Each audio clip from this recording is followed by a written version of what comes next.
Démoli. Oh Dieu, qu'est-ce qui va lui arriver?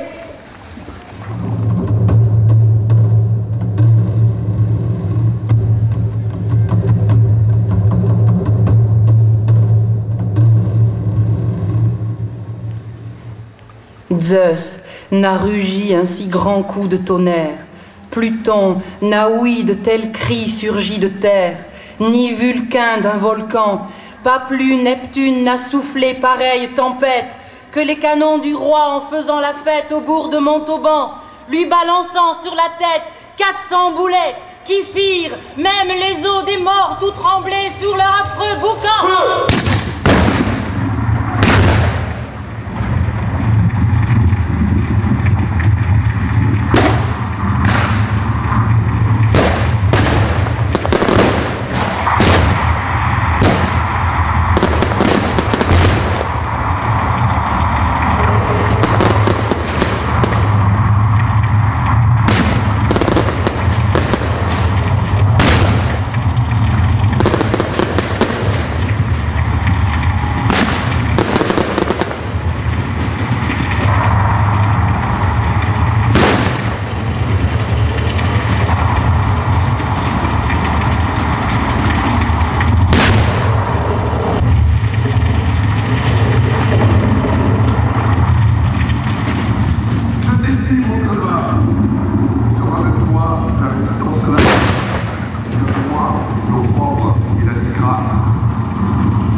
Feu!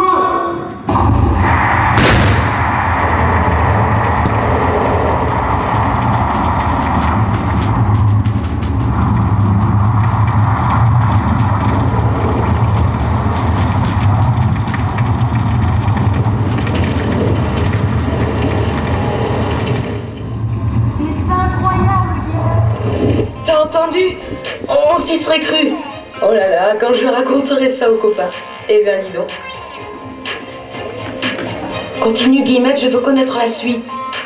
Plus de battements de cœur. Le connétable croyait Montauban a de patresse. Mais 400 coups de canon à la forteresse ne lui faisaient pas peur. 400 coups de canon l'en fera rire. De tous les remparts s'éleva le grand délire d'une ville en fureur.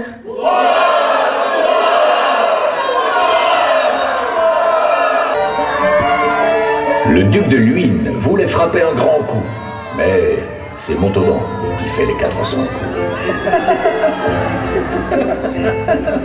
Le duc n'a jamais su tirer un coup de canon. Le coup de fourchette a plutôt fait son renom. La vie de ce duc n'a été qu'un grand coup de bluff. Le bon peuple va festoyer ce coup de neuf. Voilà comment il avait monté son coup, pour tenter à la cour d'y boire un petit coup. Fais au roi un coup d'éclat, lui tint un conseil. Quitte ta Provence et ses coups de soleil. Ses mérites, un coup double en vérité, furent pour le premier le coup du canapé. Sur un coup de cœur, une garce qu'il épousa préférait les coups de rein des galants qu'elle usa. Son second atout fut d'avoir le coup de foudre des hiboux. Pas de coup dans l'aile pour en découdre. Sans être un aigle, voilà son coup de génie, coup de chapeau à son talent de fauconnerie. C'est le coup du siècle pour quitter ma Provence. À coup sûr, l'aile et la cuisse sont ma chance. Il monta à Paris, tenter le coup du sort, éviter les coups foireux pour gagner de l'or. Louis, victime d'un coup de blues, le reçoit inconsolable du coup de poignard au roi. Notre Aubereau tente un coup rentable. Des hiboux se collent des coups de poing comme des diables. Le voilà héros de ce coup de théâtre, coup de bol qui envoûte ses idolâtres. Le roi l'emmène tirer un coup de fusil, des coups de feu, la chasse, il se ressaisit. De Luynes est fait sur le coup connétable. Les princes ont un coup au cœur de cette fable. Le coup de grâce, c'est sa Robespierre qui le donne. Un grand duc tire un coup avec la cochonne. Pas le hibou, le duc de Chevreuse, quel coup! C'est un coup dur, car le cocu en veut beaucoup. Pour ce coup tordu, quelle compensation donner? Sur un coup de tête, il est fait duc couronné. Sa duchesse, elle, ne perd rien au coup de sang. La chevrette encaisse les coups, c'est de son rang. La suite, c'est le coup de maître de Montauban qui est fier de son sacré coup, comme Artaban. Ce coup de pied de l'âne qu'il reçoit n'est rien, comparé au coup de pied au cul pour son bien. La morale, c'est que les coups bas se payent un jour.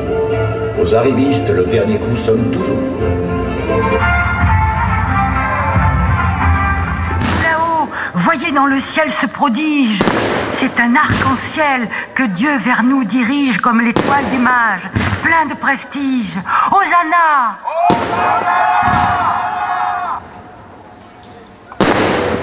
Prions pour toutes les âmes de nos frères et sœurs qui ont rejoint le Père en sa dernière demeure. Parole du livre des rois. Dieu, dans ses châteaux forts, s'est montré citadelle, car voici, des rois s'étaient ligués, avançaient de concert. Ils virent, et soudain stupéfaits, épouvantés, décampèrent. Amen. Louons Dieu d'avoir protégé notre ville, qui malgré ce déluge de boulets jubile. Lui seul sait combien de temps tiendrons-nous encore. Depuis 60 jours, sans courber l'échine, nous subissons leurs messes et confiteors. Nos femmes, au péril de leur belle poitrine, se battent comme de fières Amazones qui ne cherchent de la vie nulle aumône pour repousser leurs furieuses offensives sous une pluie de balles et leurs invectives. Vraiment, elles méritent bien, comme Guillemette, de chanter en chœur le psaume du prophète. Bien des filles se sont montrées vaillantes, mais toi, tu les surpasses toutes. Les maréchaux du connétable sont perdus. Le nombre de leurs soldats morts n'est pas indu. Le mal de la fièvre rouge tue les autres. C'est un signe de Moïse pour les nôtres. Parole du livre de l'Exode. Et il y eut des ulcères proliférants en pustules sur les hommes. Monseigneur, nous sommes tout ouïs de votre avis. Consul, le seul moyen d'éviter le péril, c'est d'aller à son devant, comme d'une envie. Nous ne tiendrons pas plus d'une lune sur ce grill si nous ne réussissons à porter un coup au moral du connétable et son armée. Hélas, le bastion de Paillasse s'est effondré. La redoute de Montmurat est à genoux. Chaque nuit, sentant le travail des sapeurs, l'angoisse d'une mine nous étreint de torpeur. Les courtines de Ville-Bourbon sont prises sous le feu des canonniers de Mayenne qui enragent de venger sa mort et leur cruel désaveu. Non, c'est une sortie impromptue qui est sage. Pour détruire leur scélérate batterie, le seigneur d'Orval me semble le favori. Puisque vous m'en jugez digne, je l'accepte. Je suis de ces manœuvres un vrai adepte. Dès cette nuit, leurs canons seront ineptes. J'ai un commando qui a pour fier précepte d'attaquer par surprise. Il intercepte l'ennemi sans qu'aucune vie il accepte. Ces valeureux gars du 17e régiment vont jouer de lui un tour de garnement. Les voici.